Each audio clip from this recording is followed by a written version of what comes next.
2. Introduction. Cognitive behavior therapy has its origins in both cognitive psychology and behaviorism.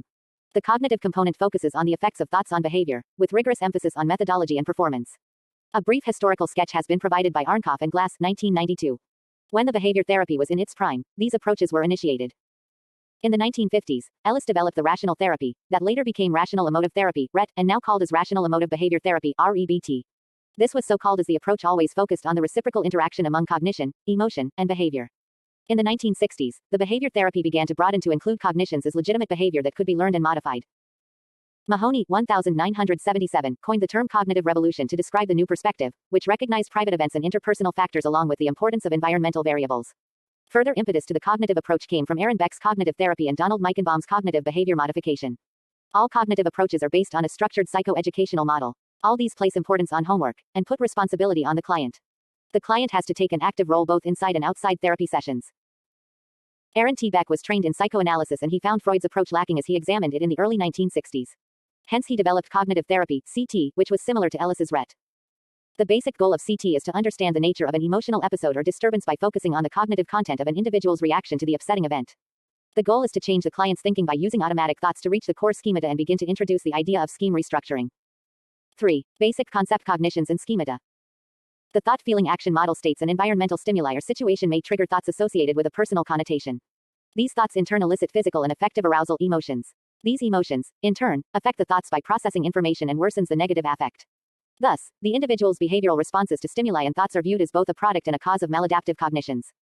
In CBT, treatment interventions may be targeted at any or all components, i.e. thoughts, feelings and/or actions.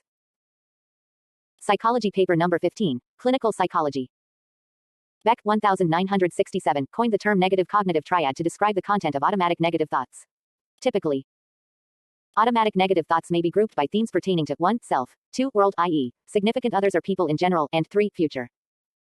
Ingram, 1983, divided cognition into 4 interrelated but conceptually distinct elements. Cognitive structure refers to the way in which information is organized and internally represented. It is a psychological mechanism to store information. Cognitive proposition refers to the content stored in the cognitive structures. Cognitive operations serves as the mechanism for information processing and involves selective attention, perception, encoding, storage and retrieval. Cognitions are the product of processing of information and manifest as thoughts, verbalizations and explicitly held outcomes such as beliefs, opinions, attitudes, values, judgments and conclusions. Schemata, Rush and Beck, 1978, are inflexible, general rules or silent assumptions, beliefs, attitudes, concepts, etc., that develop as enduring concepts from past, early experiences. They form the basis for screening, discriminating, weighing and coding stimuli. They form the basis for categorizing, evaluating experiences and making judgments and distorting reality situations. Thus, schemata can be identified as etiologically accountable for such problems as 1. Distortions in thought processing. 2. Maladaptive emotional episodes. 3. Faulty, exaggerated, unrealistic expectations of self, others and environmental conditions. Improvements in these problems can be achieved by targeting underlying schemata for change and effectively modify them. 4. Role of therapist. Beck, 1987, emphasized that the quality of the therapeutic relationship is basic to the application of cognitive therapy. The therapist must be genuine, warm, empathic, non-judgmental, accepting and have the ability to develop trust and rapport with client. The therapist must also have a cognitive conceptualization of cases, be creative and active, and be able to engage clients through a process of Socratic questioning. He should have the knowledge of both cognitive and behavioral strategies. This will help client to discover themselves. 5. Key techniques. Cognitions as targets of change.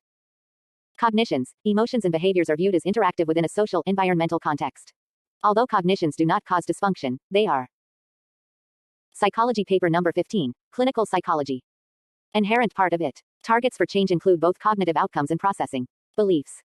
Expectations and meanings attached to life events may be the objectives of exploration and change. Locus of control, learned hopelessness and self-efficacy have an influence on people's attributional beliefs. People with greater sense of internality will tend to view outcomes and the products of their own efforts, whereas externals will tend to view outcomes as caused by luck, fate, etc. Analysis of attributions provides us insight into the affect, cognition and behavior and present an intervention point.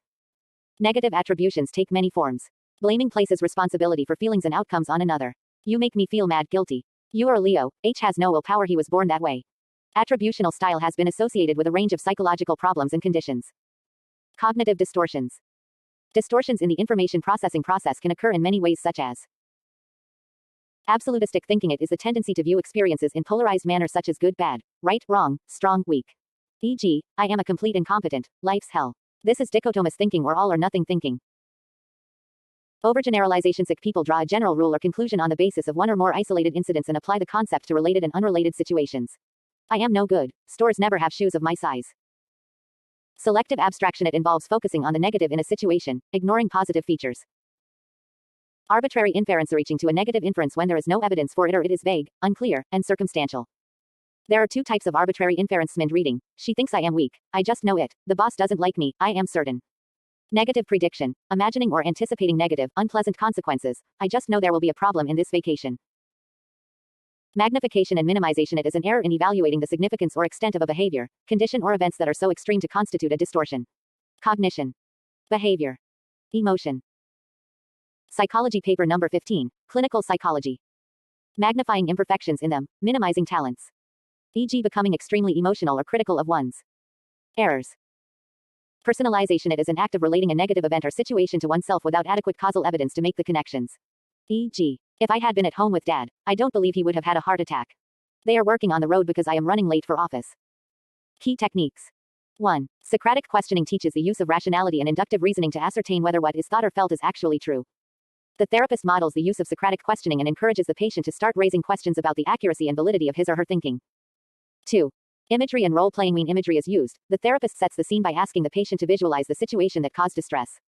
In role-playing exercises, the therapist and patient act out an interpersonal vignette to uncover automatic thoughts or to try out a revised pattern of thinking. 3. Thought recording. Thought recording is one of the most useful procedures for identifying and changing automatic thoughts. They can record events, thoughts, and emotions in the 3 columns. The purpose of this exercise is to encourage patients to begin to use self-monitoring to increase awareness of their thought patterns. Next, the strength of the emotion and the believability of the automatic negative thoughts are rated on a scale of 0 to 100. Date event. Automatic thoughts. Emotions. Rational thoughts. Outcome. A. Describe an actual event. Preceding and unpleasant emotion. B. Stream of thoughts. Daydream, or memories. Preceding unpleasant emotion. A. Write automatic thoughts that led to emotions. B. Rate of belief in automatic thought, 0 to 100. A. Specify sad, anxious, angry, tense, etc. B. Rate degree of emotion, 0 to 100. A. Identify cognitive errors. B. Write rational response to automatic thoughts. C. Rate belief in rational response, 0_100%. A. Specify and rate subsequent emotion, 0_100. 4. Psychoeducation. CBT integrates psychoeducational procedures as a core element of the treatment process. These procedures are woven into treatment sessions. The therapy aims at teaching the patient the significance of challenging automatic thoughts, identifying cognitive distortions, errors, and practicing implementing a more rational thinking style. Before initiating psychoeducation, behavioral interventions are sought to make the client understand principles of extinction, reinforcement, self-monitoring, exposure, and response prevention. Psychology paper number 15, Clinical Psychology. Therapeutic process. 1. Teach the client categories of distortions. The therapist identifies the distortions of the clients. 2. Create a thought diary. Clients record their irrational thoughts following a mood-affecting situation, the category the thought belongs to, and more realistic alternative thoughts. 3. Engage in a Socratic dialogue. The counselor questions the client's thinking processes, challenges illogical ideas, and helps him realize that their negative thoughts do not make rational sense. 4. Test the evidence. The client is assigned the task of testing the validity of a negative belief. 5. Breaking big problems into smaller ones. The counselor helps in breaking the bigger goal into smaller tasks that can be accomplished step by step to reach their goal. 6. Use behavioral exercises. Relaxation, physical exercise, practicing new social skills, role-play sessions, assertiveness training, and behavioral desensitization are used. 6. Evaluation of behavior therapy. 6.1 Strengths. CBT has been adapted to a wide range of disorders including depression and anxiety. CBT is a well-researched, evidence-based therapy that has proven effective for clients from multiple backgrounds. It has also led to development of a number of useful and important clinical instruments such as Beck's Anxiety Inventory, Beck's Hopelessness Scale, and Beck's Depression Scale. CBT has number of training centers around the US and Europe. 6.2 Limitations. It is structured and requires clients to be active, such as completing assignments. It is not appropriate for those seeking more unstructured, insight-oriented approach that does not require strong participation. It is primarily cognitive in nature and not effective for intellectually limited or those who are unmotivated to change. CBT is demanding. Clinicians as well as clients must be active and innovative. 7. Summary. The thought-feeling-action model states an environmental stimuli or situation may trigger thoughts associated with a personal connotation. These thoughts in turn elicit physical and affective arousal emotions. These emotions, in turn, affect the thoughts by processing information and worsens the negative affect. Beck 1967 coined the term negative cognitive triad to describe the content of automatic negative thoughts. Typically, automatic negative thoughts may be grouped by themes pertaining to 1. Self, 2. World, i.e., significant others or people in general, and 3. Future. Psychology paper number 15, Clinical Psychology. Schemata, Rush and Beck, 1978, are inflexible, general.